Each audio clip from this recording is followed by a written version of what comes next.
So yeah, in this particular case, if you will see, this one is actually giving one error. That is for the current dot next. And you know why it is actually happening? That is because we are not including it in our else part. So it should be like this. Let me just align my code properly. So it should be actually the part of your else. Now if I will run, you can see now we are getting to see the values as 1, 2, 3, 4, 5, 6. Let me add few more nodes because now I'm going to be performing some condition checks. So at that particular time, I will be needing lots of nodes. 7, 8, 9, and 10. Let's run and see the output. So if you will see now it is printing all the nodes of your linked list. But what the condition was there? It was saying you have to print even number of nodes divisible by 3. So let's address it one after the another. So when we are going to be printing our nodes, what we will be doing, we are just going to be performing a check where it is going to be checking for your current element that if it is divisible by if it is divisible by 2 or not. If it is going to be divisible by 2, what does it mean? It means that it is going to be a even one, right? So let me just put this particular statement inside this. Now if I will run it, you can see now it is just going to be printing all your even nodes. But what the question was entirely that you print all the nodes which are divisible by, which are even and divisible by 3. So you know we have to add one more condition.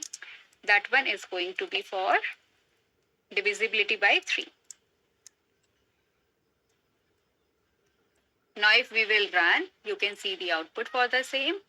That only 6 is getting printed because out of all the values, only 6 was the one which was actually divisible by 3 plus it was a even one. Let me add one more 12.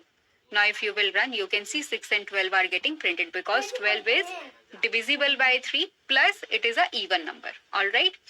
What is the next condition which they added? That if no such element is there, in such a case, you have to print that list is empty. So, you know, for that, what I will be doing, I'm just going to be taking one variable here. And that variable is flag. Some flag I'm going to be taking, initializing it to false. So when we are going to be entering inside this condition, that means it is actually satisfying our condition, right? So in such a case, I am going to be setting this flag to true. And later on, what I will be doing, like, let's come here. I'm just going to be checking for my flag. If the flag is going to be equal to false, what you will have to do, you just have to console out empty list. One way is by taking a flag, another way is by taking a count. I actually find this one easier, so I'm opting it. It's up to you. Like even the count is easier. I'm not saying that is not easier. It's just I've going for this particular one. Now let us run and see the output. So if you will see right now, it is not creating any issue. Let me make it as